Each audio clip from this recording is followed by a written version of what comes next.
Good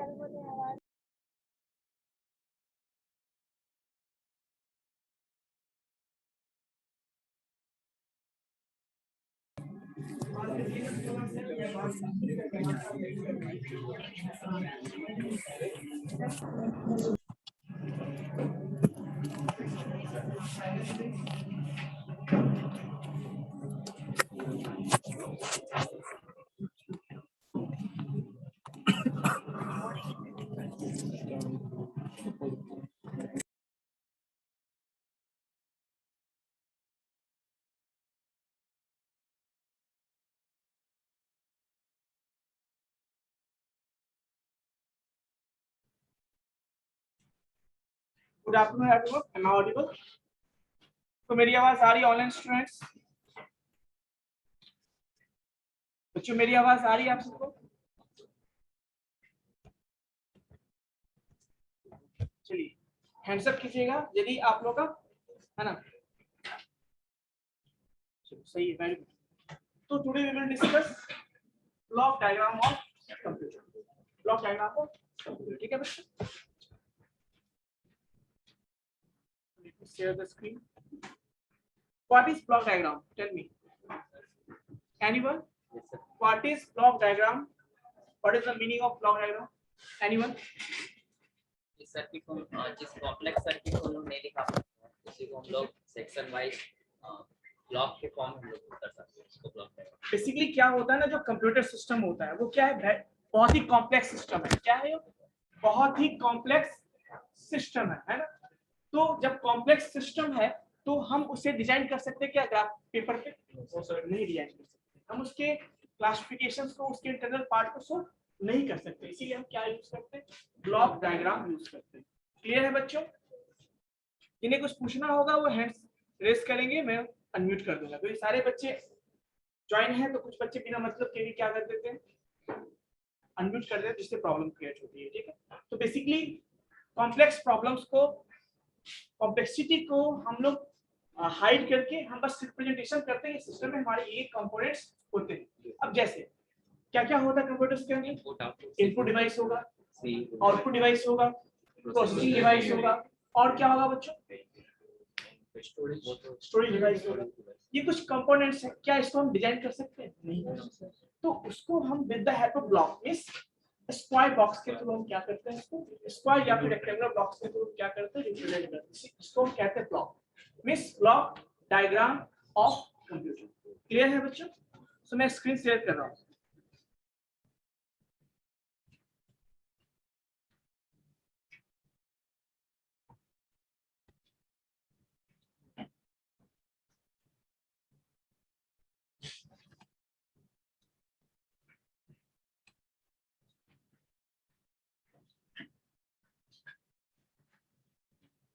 Aman Kumar जो इस classroom में बैठे हैं वो अपना कैमरा ऑफ करें।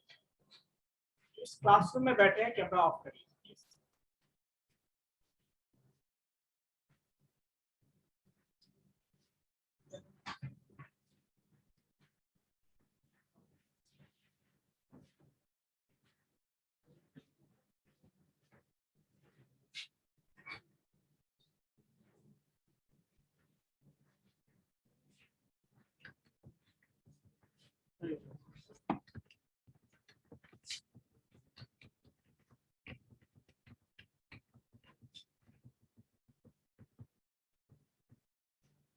मैंने कंप्यूटर का डेफिनेशन बताया था आपको, डेफिनेशन बताया था। चलिए, तो ब्लॉक डायग्राम से पहले कुछ चीजों को हम डिस्कस कर लेते हैं। सबसे पहले जो आपका डेफिनेशन मैंने लिखाया था, आई थिंक लास्ट क्लास में स्टार्टिंग में मैंने बताया था, नहीं बताया था? चलिए नोट डाउन कर लीजिए सबसे पहले कंप्यूटर का definition.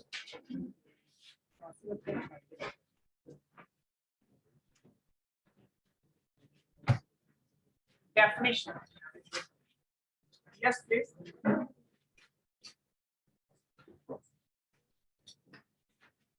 What is computer? Anyone? What is computer? Yes please.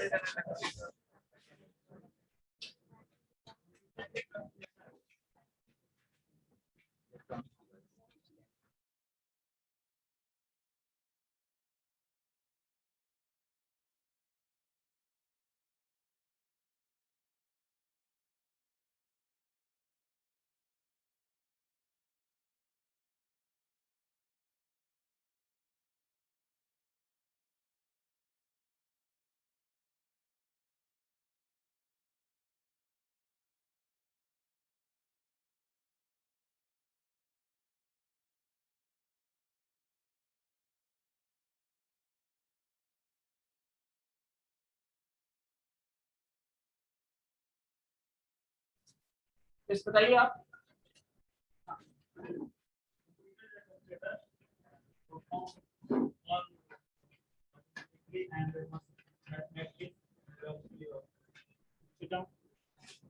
देखिए proper definition, yes please.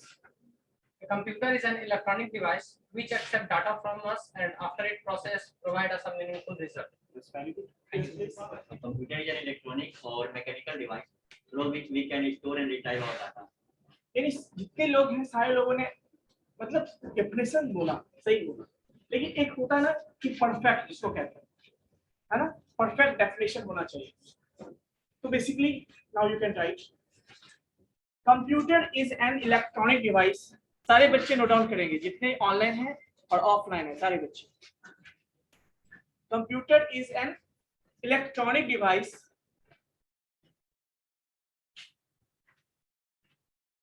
which converts raw data or that converts raw data.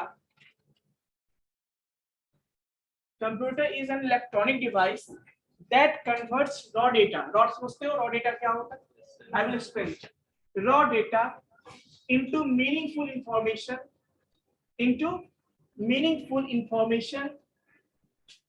with speed and accuracy.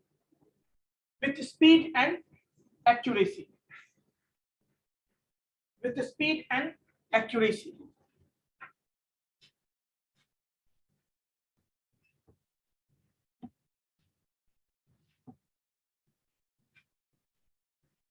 It also stores the data, or it can also store the data temporarily or permanently. Temporarily or permanently. तो मैं फिर से एक बार revise करवा देता हूं आपको। Computer is an electronic device that converts raw data into meaningful information with speed and accuracy. Clear है बच्चों? It can also store the data temporarily or permanently. Now understand. अब देखो ये तो डेफिनेशन मैंने बोला है ना, ये मैंने क्या बोला? डेफिनेशन। अब इसमें कुछ पॉइंट्स हैं जो मैं आपको बताना चाहूंगा। सबसे पहला पॉइंट क्या है, देखिए कि computer is an electronic device. Why we say that computer is an electronic device? Anyone? Because it works on PC. Anyone? Yes, please. It contains electronic Components. Very good. Yes, it is the important. ये भी सही है, वो भी सही है। बैठ जाओ। बेसिकली बहुत सारे रीजन है जिसके कारण हम क्या कहते हैं। ऑब्वियसली आप सिंपल सी बात है ना, यदि उसमें इलेक्ट्रॉनिक कंपोनेंट्स होंगे तो इसी पे ही चलेंगे। तो बेसिकली आप अलग अलग तरीके से समझ सकते हो कि क्यों इसको हम इलेक्ट्रॉनिक डिवाइस कहते हैं। बट उससे पहले मैं एक्सप्लेन करना चाहूंगा कि what is electrical device and what is electronic device. क्योंकि अक्सर बच्चे कंफ्यूज होते हैं, वो सोचते हैं कि क्या कंप्यूटर तो इलेक्ट्रिसिटी से ही चलता है ना, तो इसको इलेक्ट्रिक डिवाइस क्यों नहीं कहते। सो ये कंफ्यूजन को मैं आपको बताना चाहता हूँ, देखो क्यों होता है। इलेक्ट्रिकल डिवाइस अलग होता है, इलेक्ट्रॉनिक डिवाइस अलग होता है। मैं थोड़ा डिफरेंस बताता हूँ दोनों में क्या डिफरेंस है। आपने कभी देखा है, जब आप मार्केट में जाओगे देखोगे किसी किसी शॉप पे लिखा होगा इलेक्ट्रिकल, शिवम इलेक्ट्रिकल्स ऐसा लिखा होता है, आपने देखा है? कहीं लिखा होगा पूजा इलेक्ट्रॉनिक्स लिखा होता है, कभी देखा है ऐसा?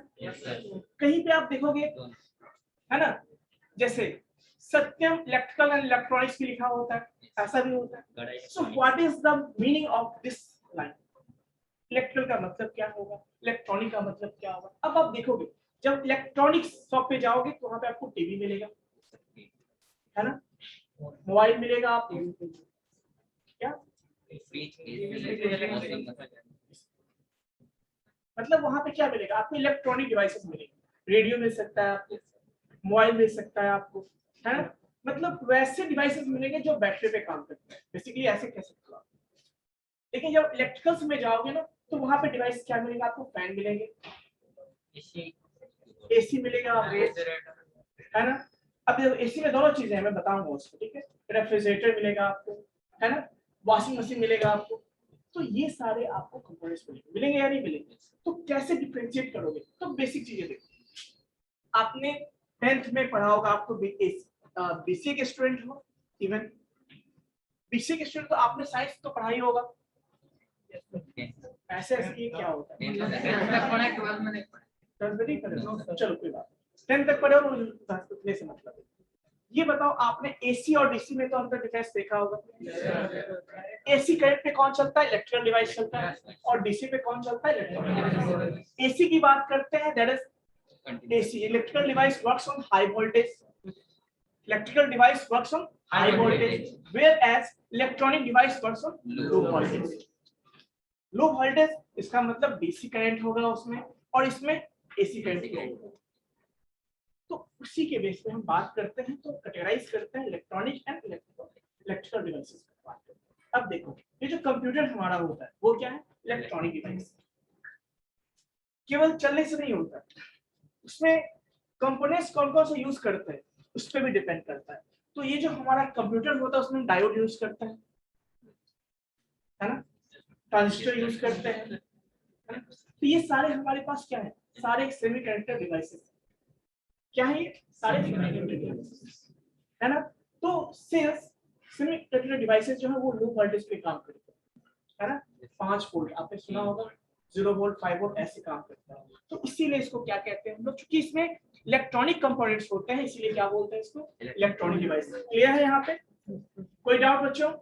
सेकंड पॉइंट मैंने क्या बताया आपको, that converts raw data into meaningful information. Raw data का मतलब क्या होता है? What is the meaning of raw data? जैसे सिंपल सी बात, कितने बच्चे आप में से हॉस्टल में रहते हो या रूम लेके रहते हो यहाँ पटना में? खुद से खाना कितने बनाते हो आप लोग? बनाते हो? सबसे फेवरेट खाना आपको पता है खिचड़ी होता है स्टूडेंट का? चावल दाल होता है, चिकन बिरयानी। चलो मैं मान लेता हूँ कि सब चावल दाल सब खाते हैं, ठीक है। उस पे हाँ खिचड़ी सब खाते हैं, समय कम है तो खिचड़ी सबसे अच्छा है। मतलब आप क्या करते हो, आपके पास चावल है, बॉइल नहीं, मैं चावल की बात, तो आप राइस, ठीक है, कच्चा इसको बोलते हैं। पानी भी आपके घर में अवेलेबल होता है, नमक भी है, सारा कुछ है, क्या उसको खा सकते हो? बट इसको कुकर में रखते हो, प्रोसेस के लिए पानी भी रखते हो, बस 10 मिनट वेट किया, रेडी हो गया। अब वो क्या है हमारा जो रिजल्ट है हमारे लिए क्या है, इंपॉर्टेंट हो जाता है, मीनिंगफुल हो जाता है, मीनिंगफुल हो जाता है हमारे लिए। तो बेसिकली जो है वो जो हमने कुकर में चावल रखा, कुछ हमने वाटर रखा, उसमें सॉल्ट रखा, ये सारा मिक्सअप किया, this are called raw material, है ना। अब क्या करते हो, बॉईल करते हो ना कुछ देर तक, कुकर को रखते हो, उसमें बॉइलिंग होता है ना इंटरनली, है ना। तो वो क्या है आपका प्रोसेस। इसके बाद जो मिलता है, जो क्या है आपका रिजल्ट होता है। वैसे ही जो हम सिस्टम में, जैसे हम कुछ टाइप कर रहे होते हैं सिस्टम में, मान लो मुझे एक लेटर प्रिपेयर करना है, एक लेटर मतलब टू द प्रिंसिपल, और कोई लेटर नहीं, टू द प्रिंसिपल लेटर हमें लिखना है, मान, ठीक है। अब हम कैसे लिखेंगे, क्या हम एक बार में सारा टाइप कर लेंगे? हम स्टेप बाय स्टेप टाइप करेंगे ना, फर्स्ट लाइन सेकंड लाइन, पहले तो कैरेक्टर, फिर वर्ड, फिर सेंटेंस, फिर इस तरह से पैराग्राफ यूज करते हैं। अब बताओ ये जो हम यूज करते हैं, तो टेम्पोरली आप सेव कब करते हो? जब आपका फाइनली वो कंप्लीट हो जाता है तभी सेव करते हो, नॉर्मली ऐसा ही होता है।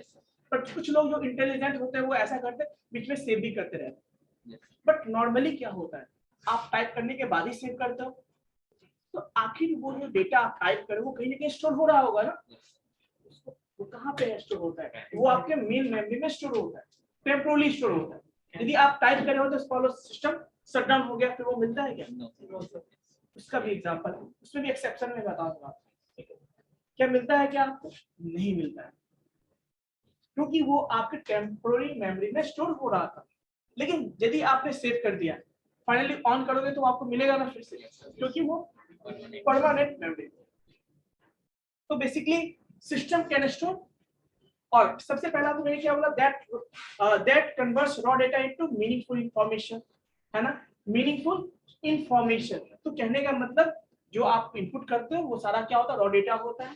प्रोसेस होने के बाद आपको क्या मिलता है, जो लेटर मिला आपके पास, जो आप टाइप प्रिंट करके किसी को भेजने वाले हो, वो क्या है आपका मीनिंगफुल इंफॉर्मेशन होता है ना। तो ये आपका रॉ डेटा को मीनिंगफुल इंफॉर्मेशन कन्वर्ट किसने किया?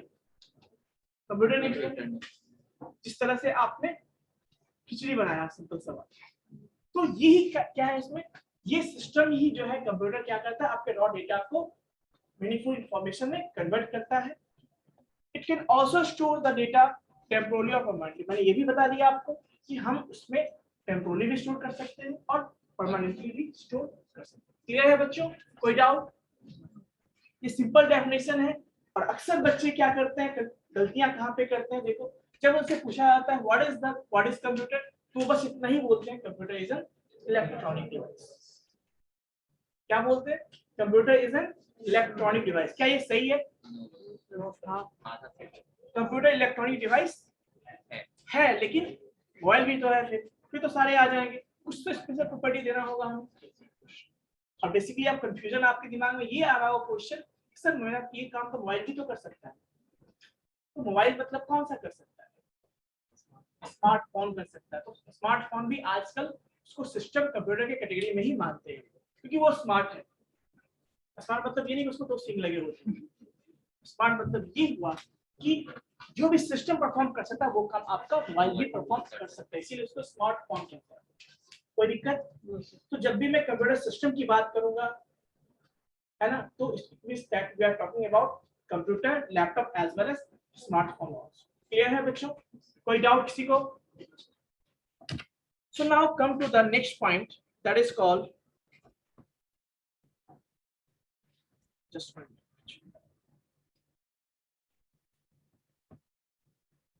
So next point that is called application or the characteristics of the computer. मैंने आपको बताया था फर्स्ट क्लास में ही कंप्यूटर को हम क्यों यूज करते हैं, क्यों बनाया गया था, इसको डेवलप किया गया था फॉर द कैलकुलेशन और द कैलकुलेशन के लिए बनाया गया था इसको, क्योंकि हम आज बहुत सारी चीजों से कर सकते हैं, बट बाद में इसमें बाकी फीचर्स ऐड किए गए। कैलकुलेशन मतलब ये नहीं कि हम एडिशन सब्ट्रैक्शन करते हैं, इसमें मतलब बहुत सारी चीजें भी होती है ना। तो मेन पर्पस यही था कि हम उससे भी मैनुअली भी तो ऐड कर सकते हैं, एक लिमिट तक कर सकते हैं, लेकिन हमें फास्ट कैलकुलेशन चाहिए, हमें कॉम्प्लेक्स प्रॉब्लम्स को सॉल्व करना होता है, तो हम कर सकते हैं क्या? कर सकते हैं, लेकिन it will take some time, it will take some resource also. Yes और नो? मे बी आपने मेहनत भी किया, तो आपने 5 मिनट लगा भी, वेस्ट भी कर दिया, और बाद में रिजल्ट भी आपको मिलता है, ऐसा भी हो सकता है। तो इस प्रॉब्लम्स को दूर करने के लिए हमें क्या चाहिए? पहला स्पीड चाहिए, ताकि फास्टली आपका डेटा आप प्रोसेस का रिजल्ट देख सको। सेकंड क्या होता है? एक्यूरेसी भी आपको चाहिए। और थर्ड क्या बोला मैंने आपको? क्या बोला? बड़े कॉम्प्लेक्स प्रॉब्लम भी सॉल्व हो जाना चाहिए। फोर्थ ये भी देखिए, अब जब हम लोग काम करते हैं ना, तो थक जाते हैं, टायर्डनेस होता है, बोर भी हो जाते हो। अब एक ही सब्जेक्ट में सुबह से शाम तक आपको पढ़ाता रहो, बोर नहीं हो जाओ? तो बेसिकली ये चीजें ह्यूमन बीइंग में होती है ना। आपको दिन भर कैलकुलेशन जो घटाओ गुना भागी करवाते रहे, तो आप बोर हो जाओगे ना। क्या अब हर सेमेस्टर में हर साल आपको सेम चीज रिपीट करवाऊं तो क्या होगा? बट कंप्यूटर ऐसा नहीं होता। ये कुछ चीजें हैं जिसके लिए हम सिस्टम को यूज करते हैं। उसमें से फर्स्ट आपका क्या? Automatic. First, so now you can write characteristics of computer. नहीं लिखना चाहते हो तो मैं आपको एक्सप्लेन कर रहा हूँ, मैं पीडीएफ भेज दूंगा आपको, ऑलरेडी आ गया है, मैंने सही भेज दिया, अच्छी बात है। तो डोंट वरी, डोंट राइट, आप इसको नोटबुक में नोट डाउन कर लेना, ठीक है? बात अभी समझो, टोटली समझो। तो बेसिकली मैंने क्या बोला आपको कि कैरेक्टरिस्टिक्स ऑफ कंप्यूटर, जहां मैं बोलूंगा नोट डाउन, वहां पे नोट डाउन करना। फर्स्ट क्या? ऑटोमेटिक। चलो ऑटोमेटिक की बात मतलब क्या? ऐसा नहीं खुद ही वो सारा परफॉर्म कर लेता है। अब ऑटोमेटिक मतलब ये कि जैसे हमें एडिशन करना होगा, तो हमें कोई नंबर दिया, कोई प्रॉब्लम मिला, हम उसको मैनुअली सॉल्व करते हैं। ऑटोमेटिक सॉल्व होता है क्या? हमें वहां पे अपना टाइम इन्वेस्ट करना होता है, अपना मेहनत इन्वेस्ट करना होता है। बट सिस्टम को मैंने इनपुट दे दिया, इंस्ट्रक्शन दे दिया, वो खुद ही करके आपको रिजल्ट दे देता है। ऐसा होता है? हमने फर्स्ट नंबर दे दिया, सेकंड नंबर दे दिया, एडिशन बोल दिया करना है, वो परफॉर्म करके हमें रिजल्ट दे देगा ना। क्या बीच में उसमें इंटरफेयर करते हैं क्या उसको? नहीं, ऐसा नहीं, ऐसे करो, ऐसा करते हैं है ना। ठीक है, इसका मतलब ये है कि सिस्टम को इनपुट दे दो, इंस्ट्रक्शन दे दो, वो ऑटोमेटिक जिस टास्क परफॉर्म करना होता है वो परफॉर्म करके आपको रिजल्ट दे देगा। ये फर्स्ट क्या है आपका? Characteristics of the computer. Next बात करते हैं, दैट इज कॉल्ड स्पीड। मैंने बोला आपको कि स्पीड हमारा प्राइमरी गोल होता है, स्पीड मतलब कि हम जो भी काम करते हैं, मैंने आपको लास्ट क्लास में कैलकुलेशन में दिया था, आई थिंक कितने टाइम में आपने कंप्लीट किया था? बहुत सारे लोगों ने 1 मिनट में, बहुत सारे 2 मिनट में कर सकते हैं। बेसिकली जब हम इनपुट दे देते हैं सिस्टम में और जैसे इक्वल टू सॉरी एंटर दबाएंगे रिजल्ट आपके सामने डिस्प्ले हो जाता है। सिस्टम में ये होता है, इसका मतलब फास्ट है ना, क्या वो? अब समझो, तो स्पीड इसी को कहते हैं कि आपने कोई प्रॉब्लम दिया, उसे इनपुट दिया, इंस्ट्रक्शन दिया और आपके सामने रिजल्ट डिस्प्ले हो जाता है बिकॉज ऑफ स्पीड, है ना? क्योंकि जो वहां पे कैलकुलेशन परफॉर्म करता है प्रोसेसर जो आपका होता है वो बहुत फास्ट काम करता है। इवन आपने देखा होगा अपने सिस्टम में, यदि आपके घर में लैपटॉप होगा, आप प्रॉपर्टीज में जाओगे, वहां पे आपको स्पीड मिलेगा प्रोसेसर का 2.20, 2.5, 1.9, 2.0 ऐसे भी होगा। गीगाहर्ट्ज स्पीड होगा। मींस गीगाहर्ट्ज मतलब फ्रीक्वेंसी जो है 10 टू द पावर 9 होता है। गीगाहर्ट्ज मतलब 10 टू द पावर 9। यानी यदि मैं बात करूं तो 1 सेकंड में वो क्या कर सकता है? 10 टू द पावर 9 फ्रीक्वेंसी मतलब ऐसे कर सकते हो, 10 टू द पावर 9 प्रॉब्लम्स को सॉल्व कर सकते हो। तो 2 टू द पावर ऐसे बोलेंगे उसको, और 2 टू द पावर हम लोग जब 2 के पावर में बात करते हैं तो उसको हम कह सकते हैं गीगा में, मतलब 2 टू द पावर 40, क्योंकि आपको पता है 1 के मतलब 10 to the power 2 to the power कितना 10 होता है। उसके बाद क्या होता है आपका MB 2 टू द पावर 20 होता है।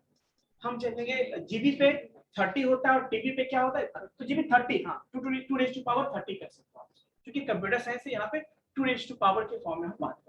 कभी पेन ड्राइव का नाम सुने आप? पेन ड्राइव का नाम सुने? पेन ड्राइव 1 GB का मिलेगा, 2 GB का मिलेगा, 4 GB का मिलेगा, 8 GB का मिलेगा, 3 GB का सुने हो? कहीं ना कहीं कंसेप्ट वहीं से आया। ठीक है, चलिए नेक्स्ट एक्यूरेसी की बात करते हैं। कभी कभी हम कुछ प्रॉब्लम को सॉल्व करने के लिए इनिशिएट करते हैं मैनुअली, बट हो सकता है कि हमने 5 मिनट वेस्ट कर दिया और हो सकता है जो रिजल्ट मिले वो इनकरेक्ट हो जाए। ये पॉसिबिलिटी है ना, ये ह्यूमन एरर हो सकता है ना, पर सिस्टम कभी ऐसा करता है? यदि मैं उसको इनपुट सही दूं तो वो हमेशा आउटपुट क्या देगा? सही देगा। बट यदि मैं इनपुट ही गलत दिया उसमें ना, तो वो आउटपुट भी हमें क्या देगा? वो उसको कहते हैं गार्बेज इन गार्बेज आउट। यदि मैंने इनपुट ही गलत दिया है, आउटपुट भी हमें क्या मिलेगा?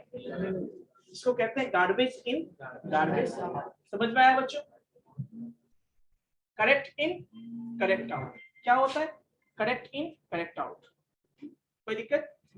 चलिए नेक्स्ट बच्चों बात करते हैं दैट इज कॉल्ड, क्या है नेक्स्ट प्रॉपर्टी? देखो डिलीजेंस मतलब क्या होता है बताइए। एक्चुअली में देखो मोनोटोनी मतलब क्या होता है? एक ही काम करके हम लोग थक जाते हैं, एक ही काम करके हम लोग क्या होते हैं? थक जाते हैं। बट सिस्टम नहीं होता, वो एक ही काम करके वो बोलेगा नहीं आपको ना कि मैं थक गया, मुझे अब छोड़ दो, मुझे अब दूसरा काम करवा लो, ऐसा नहीं करेगा। सेकंड मैंने क्या बोला? टायर्डनेस। हम लोग टायर्ड हो जाते हैं बट वो टायर्डलेस है, मतलब वो थकता नहीं है। हमें यदि आज घर में ही काम करना हो, आज मान लो डेली आप जाते हो सब्जी लाने के लिए, मान लो बगल में जाते हो 1 किलोमीटर के अंदर, किसी ने आपको सामान लाने के 4 किलोमीटर दूर भेज दिया है, एक दिन कर लोगे, लेकिन बहुत थक गया मुझे, अब सुनिए अब मुझे काम नहीं। तो बेसिकली हम लोग टायर्ड हो जाते हैं, बहुत काम करने के बाद हम लोग थक भी जाते हैं, तो वो टायर्डनेस होता है। लेकिन ये कंप्यूटर कभी थकता नहीं, वो टायर्डलेस होता है। ठीक है, चलिए नेक्स्ट मैंने क्या बताया था आपको? लैक ऑफ कंसंट्रेशन, है ना? मतलब ये सारा किसके अंदर है? डिलीजेंस के अंदर है ना? मतलब ये हुआ कि हम कभी कभी कंसंट्रेशन को छोड़ देते हैं, इधर उधर जाते हैं, ऐसा होता है। जैसे क्लास में मैं बहुत से पूछूंगा तो वो डेफिनेशन क्या होता है नहीं बताएंगे, क्योंकि वो कंसंट्रेशन, लैक ऑफ कंसंट्रेशन वहां पर है ना। तो यहाँ पे क्या है आपका बताइए? यहाँ पे हमारे सिस्टम में, हमारे ह्यूमन बीइंग में लैक ऑफ कंसंट्रेशन हो सकता है, बट वहां पे ये चीजें नहीं है। तो ये कुछ चीजें हैं जो वहां पे आपको नहीं मिलता। कहाँ पे? चलिए इससे वो अलग होता है, इसीलिए इसको क्या बोलते हैं? डिलीजेंस बोलते हैं। नेक्स्ट क्या है आपका? वर्सेटाइल, है ना? वर्सेटाइल मतलब आपको जो सिलेबस है वही पढ़ाया जाए तो ठीक है, उससे ज्यादा एक दो टॉपिक में ऐड कर दूं, एक दो सब्जेक्ट और भी ऐड कर दे आपको, तो आप क्या कहोगे, सर नहीं समझ में आ रहा है ना। ये क्या है, सिस्टम कभी बोलता है क्या मुझसे केवल पीडीएफ वाले ही काम करवाओ, वर्ड का ही काम करवाओ? नहीं, आप उसको जो काम दोगे जो उस पर हो सकता है वो काम आप वो कर सकता है, वो करके दे देगा। इसको बोलते हैं वर्सेटाइल नेचर का, मतलब हर तरह के प्रॉब्लम्स को, हर तरह के टास्क को परफॉर्म करता है, इसलिए इसको क्या बोलते हैं, हम वर्सेटाइल कहते हैं। तो last French blue side, yes please, मैंने क्या बोला वर्सेटाइल का मतलब?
कोई ऐसा है इसको आवाज नहीं आ रहा था अभी तक?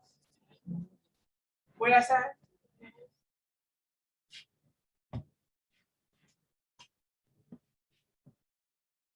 कभी कभी क्या होता है ना बच्चों को,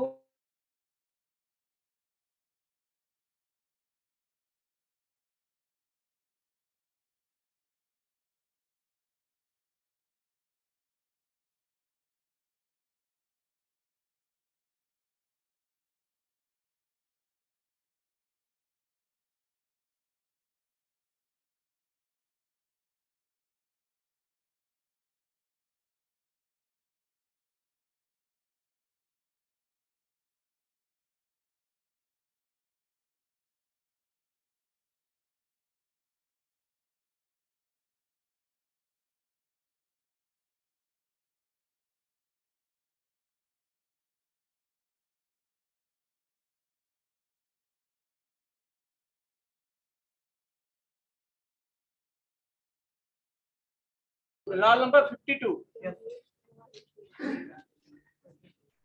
रोल नंबर 52, क्या नाम है आपका? आप एक मिनट,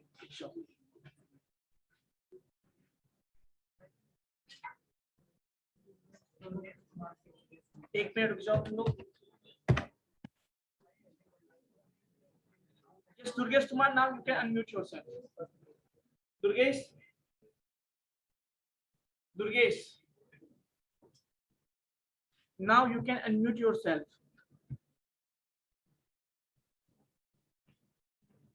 Yes, please. साउंड नहीं आ रहा है तो कुछ रीजन होगा ना। स्क्रीन पे लिखना जरूरी है क्या? आप मैसेज भी तो टेक्स्ट बॉक्स में भी कर सकते थे ना।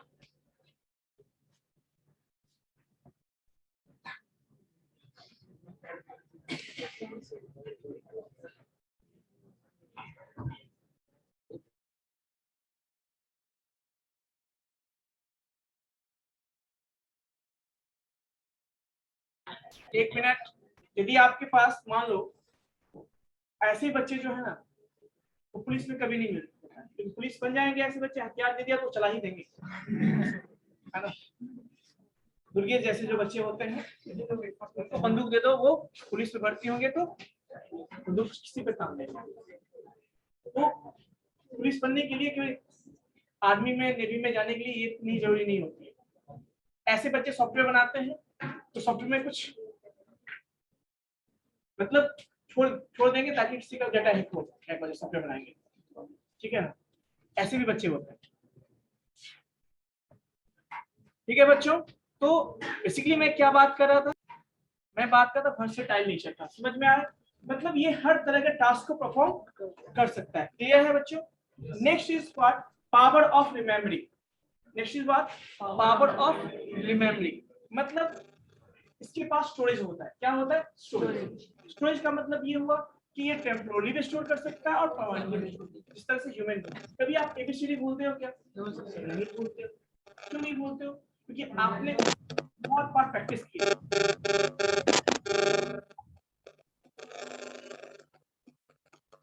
ये तुमको कोई प्रॉब्लम है क्या? तुम आदत से बाज नहीं आओगे? कभी अनम्यूट करते हो बिना मतलब कभी कुछ करते हो? कुछ पूछना है तुमको? जिनको कुछ पूछना है वो टेक्स्ट बॉक्स में मैसेज करेंगे या हैंड रेज करेंगे अपना।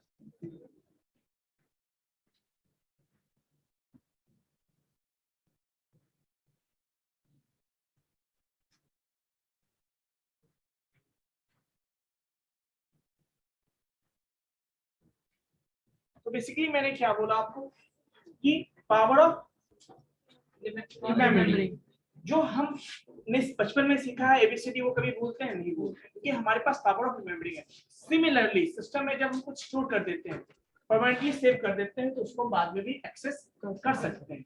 नो आईक्यू, हमारे पास आईक्यू होता है, उनके पास आईक्यू नहीं होता। What do you mean by this? Means हम डिसीजन मेकिंग कर सकते हैं, हम डिसीजन ले सकते हैं, सिचुएशन के अकॉर्डिंग हम रिएक्ट कर सकते हैं, पर system can not react, even it can not take self decision. क्यों? ये डिपेंड करता है ह्यूमन बीइंग पे, ये हम पे डिपेंड करता है, यूजर पे डिपेंड करता है। जब तक मान लो मैंने 5 + 6 एंटर कर दिया, 5 + 6 टाइप कर दिया, मैंने एंटर नहीं दबाया, क्या वो परफॉर्म करेगा? नहीं। It means that it depends on the human being, उसके पास आईक्यू नहीं है। ठीक है बच्चों, next is what? No feelings. सबसे अच्छा चीज देखो उसके पास, जिसके कारण उसके अंदर कोई लैक ऑफ कंसंट्रेशन नहीं होता। No feelings which means that कि हमारे अंदर फीलिंग्स है ना। हम किसी को देख के कोई रो रहा है तो उसे पूछते हैं क्या हुआ भाई बता दो, है ना? कोई दिक्कत है? बैंडेज लगा हुआ बहुत देर से पड़ा। बैंडेज लगा हुआ है वो अच्छी बात है, ठीक है ना, लेकिन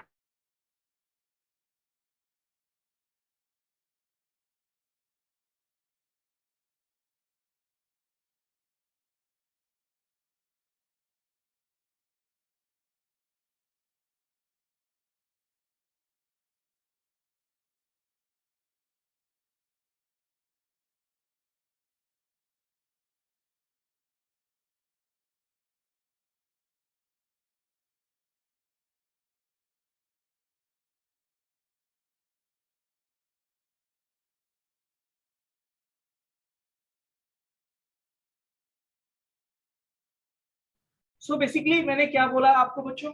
नो फीलिंग्स मतलब फीलिंग्स नहीं होता। अभी देखो 90 रोल नंबर कौन है? चेक कर लेता हूं। रोल नंबर 90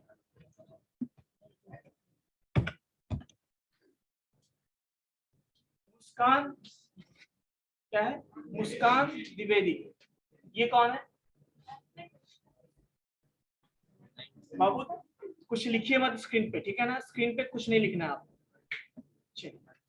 ओके बच्चों, बेसिकली मैं बात कर रहा था, तो ये टॉपिक्स ये सारे क्या है आपके कैरेक्टरिस्टिक्स हैं। अब मैं एप्लीकेशन की बात करता हूँ। एप्लीकेशन मतलब कि उसका यूज कहाँ पे है ना, उसका यूज फीचर्स नहीं हो गया। एप्लीकेशन मतलब किस किस फील्ड में इसको यूज कर सकते हैं, कहाँ पे उसको अप्लाई कर सकते हैं, that is called application. Clear है बच्चों? अब इसका मतलब ये हुआ, एप्लीकेशन का मतलब ये हुआ कि जैसे सिस्टम हम बहुत सारे फील्ड में यूज कर सकते हैं, रिसर्च एंड डेवलपमेंट में यूज कर सकते हैं, एजुकेशन एंड ट्रेनिंग में यूज कर सकते हैं, मेडिकल में यूज कर सकते हैं, डिफेंस में यूज कर सकते हैं, नेविगेशन सिस्टम में यूज कर सकते हैं, रिजर्वेशन में यूज कर सकते हैं। ऐसे बहुत सारे फील्ड हैं जहां पे यूज कर सकते हैं। इसी को हम क्या कहते हैं? एप्लीकेशन। सबसे पहला क्या है? Scientific research. इसके अलावा भी बहुत सारे होते हैं, बट कुछ मैं नाम बता देता हूँ। साइंटिफिक रिसर्च जो आजकल जितने भी रिसर्च हो रहे हैं, चाहे वो मेडिकल फील्ड में हो या किसी अदर भी फील्ड में हो, सबका कहीं ना कहीं वो सिस्टम्स के हेल्प से ही होता है। क्योंकि कुछ भी रिसर्च होगा, कुछ भी मान लो, तो वहां पे कैलकुलेशंस होंगे, कॉम्प्लेक्स टास्क होंगे जो परफॉर्म करना होता है, जो कि मैनुअली पॉसिबल नहीं है, तो वहां पे सिस्टम का हेल्प लेते हैं। आपने नासा का नाम सुना होगा, इसरो का नाम सुना होगा। इस सारे उनके पास हैवी कंप्यूटर्स होते हैं, जो पावरफुल कंप्यूटर्स होते हैं। Next is business application. Yes, business में भी यूज करते हैं। जितने भी आजकल फैक्ट्री हैं जितने भी मशीन होते हैं, जितने भी है ना, सारे कंप्यूटराइज होते हैं आजकल, होते हैं। इसके अलावा आज यदि मैं सिंपली बात करूं तो जितने भी आपके बिजनेस में मान लो टैली सॉफ्टवेयर हो गया, बहुत सारी चीजें हैं, अकाउंटेंसी वाला काम होता है, बहुत सारी चीजें होती है, वो सारा क्या होता है आपका। नेक्स्ट इज एजुकेशन, इसमें एजुकेशन एंड ट्रेनिंग भी कर सकते हैं। मतलब आज आप पढ़ाई करो, जितने भी ऑनलाइन बच्चे हैं जो कि क्लासरूम में प्रेजेंट नहीं है, वो घर से क्लास कर रहे हैं, वो because of computer. Yes sir, तो एजुकेशन फील्ड में भी पॉसिबल है। नेक्स्ट है आपका इंटरटेनमेंट। यस, आप घर बैठे मूवीज भी देख सकते हो आजकल, है ना। तो लॉकडाउन में बहुत सारे लोगों ने हॉल का चेहरा नहीं देखा होगा, तो वो क्या करते हैं, उन्होंने क्या किया, टाइम पास किया होगा, इंटरटेन किया होगा ना अपने आप को with the help of computer system. Next banks. Yes, सबसे अच्छा एग्जांपल बैंकिंग सर्विसेज। आप हर चीज के लिए, आपको अकाउंट पर रुपया जमा करना होता था, आप बैंक जाते थे, आपको निकालना है तो बैंक जाते थे, किसी को ट्रांसफर करना है तो बैंक जाते थे। सबसे नुकसान ये था ना, किसी से कोई रुपया भेजना है तो ठीक है आप भेज दोगे इमरजेंसी, किसी से मांगना है रुपया, आप ही का रुपया उसके पास मांगना है तो बहुत ज्यादा बहाने। आज बैंक बंद है, कल भी बैंक बंद है, कल मैं बैंक लाइन में लग के आया, ये हो गया, मैंने दे दिया है, अकाउंट में ट्रांसफर हो 2 दिन में चला जाएगा, ऐसे सिचुएशन होते होंगे आपको। आज क्या है, कोई बहाना बना ही नहीं सकता। मान लो रुपया देने वाला सिर्फ वापस रुपया लेना है, रिसीवर है, वो बोलता नहीं है तो कोई नहीं, मुझे यूपीआई से भेज दो, फोन पे से भेज दो मुझे, वो कहेगा सामने वाला फोन पे मेरे पास नहीं है, कोई बात गूगल पे से भेज दो, वो बोले गूगल पे भी नहीं है तो पेटीएम से भेज दो भाई, मतलब तुम कैसे भी भेज दो। लास्ट में ये होता है कि जब कोई बहाना नहीं बचता है तो वो बोलता ठीक है मैं भेज देता हूँ। तो कहने का मतलब देने वाले भी बहाना बनाते हैं, देने वाले के पास तो लेना है तो कुछ ऑप्शन बताइए। तो ये पॉसिबल कैसे है, आप घर बैठे मान लो संडे भी है तो क्या भेज दे दो किसी को 24/7, ये पॉसिबल है ना।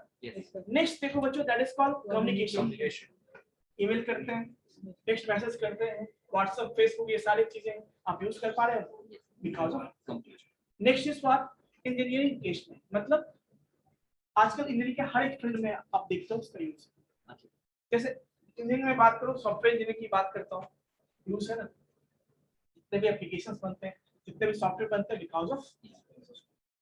Next is medicine. यस, आपने मेडिकल फील्ड में देखा होगा, हॉस्पिटल्स में जो वेंटिलेशन सिस्टम होते हैं, पेशेंट मॉनिटरिंग सिस्टम होता है, देखा होगा, इस पे मूवी में आपने देखा होगा जो हार्ट बीट चलता रहता है और सिर्फ ये जो है वो क्या है, ये जो देखा है ऐसे ही होता है, सीधा सीधा बीटिंग करना और तेज वो क्या होता है लाइन ऐसे, मतलब आप समझ जाओ वो दिखाता इसीलिए, वो मूवी में दिखाता ही इसीलिए है, वो इसीलिए दिखाता है कि मतलब आप हीरो या जो था वो। तो बेसिकली कहने का मतलब ये है कि कहीं ना कहीं वहां पे जो मॉनिटरिंग सिस्टम डीपी क्या है, उसका ऑक्सीजन लेवल क्या है, तो बहुत सारा चीज आप देखते हो, मेजर करते हो वो। Book and publicity. Yes, now this day you are getting so much smart books, PDF, ebook, even you can say कि डिजाइन जो आप देखते हो, डिजाइन जो उसका होता है कितना अट्रैक्टिव होता है आजकल का, ग्राफिक्स लेवल कितना अच्छा होता है, ये कैसे पॉसिबल है बिकॉज ऑफ। नेक्स्ट बात, ये तो बोलना ही नहीं है, लास्ट में गेमिंग कितने लोग करते हो, सब लोग करते हो, पबजी तो करते ही लोग। आखिर ये जो गेमिंग हम लोग आज मोबाइल पे करते हैं ना, पहले कंप्यूटर पे हुआ था, तो वहीं से ये कंसेप्ट आया गेमिंग। पर्सनल यूज के लिए, पर्सनल यूज मतलब हमें अपना लेटर तैयार करना है, रिज्यूमे तैयार करना है, बायोडाटा तैयार करना है, मान लो कल आपका जॉब हो जाएगा, बहुत सारे आएंगे, लड़का जॉब हो गया है, 10 लाख पैकेज है, 15 लाख पैकेज है, तो फिर आएंगे ना देखने के लिए, वो क्या मांगेंगे, बायोडाटा, तो आप बनाओगे ना। तो बेसिकली वहां भी क्या है आपका यूज हो सकता है। अकाउंटिंग की बात करता हूँ, अकाउंटिंग मतलब अरे जाओगे कंपनी में तो सैलरी भी तो मिलेगा ना, आपने कितना छुट्टी लिया उसका भी तो हिसाब होगा ना, आपने कितना अच्छा काम उसका भी तो हिसाब होगा ना, बोनस भी तो मिलेगा ना, इंसेंटिव भी तो मिलेगा ना, किसने कितना एब्सेंट मारा वो भी तो हिसाब होगा ना, इसको बाहर करना है उसका भी हिसाब होगा। तो कहने का मतलब ये जो खाता बुक जो अभी किसने बोला किसको कितना दिया, कितना लिया, ये सारा अकाउंटिंग का पार्ट होता है। कितना डेबिट हुआ, कितना क्रेडिट हुआ, ये सारा आजकल पॉसिबल क्या है, मैनुअली करने पे क्या प्रॉब्लम। आज सिंपल सा छोड़ो ना, आप अपने अकाउंट में रुपया जमा करते हो, निकालते हो, सारा का अपडेट होता है आपके पास, बस सेकंड में रुपया निकालते हो, आपके पास पैसा आ जाता है, डेबिटेड। कोई बेचता है, it means that all these things are one accounting and this is done with the help of computer। समझ में आई बात। तो इसके अलावा बहुत सारे और भी क्या है फील्ड है, रिजर्वेशन सिस्टम कह सकते हो, आजकल ट्रैवलिंग में भी हेल्प करता है। अब घर बैठे बैठे ओला बुक कर लेते हो, उबर बुक कर लेते हो, रैपिडो बुक कर लेते हो, टिकट बुक कर लेते हो। हाँ, तो रिजर्वेशन मैंने बोल दिया सारा कंप्लीट। बस का टिकट भी हो सकता है, ट्रेन का टिकट भी हो सकता है, ये सारे पॉसिबल कैसे हैं? क्लियर है बच्चों? तो बेसिकली ये सारे जो मैंने बताया, ये what is computer, characteristics of the computer जो यूज करते हैं, है ना, बता दिया। एप्लीकेशन कहाँ कहाँ यूज करते हैं, ये सारा आपने समझ लिया। तो नेक्स्ट क्लास में बच्चों डिस्कस करेंगे क्या, block diagram of computer. Clear है? उसमें हम ब्लॉक डायग्राम देखेंगे, कंपोनेंट्स देखेंगे। क्लियर है बच्चों? तो आज के लिए इतना ही। अब किसी को डाउट है तो बता सकते हो, जस्ट 1 मिनट।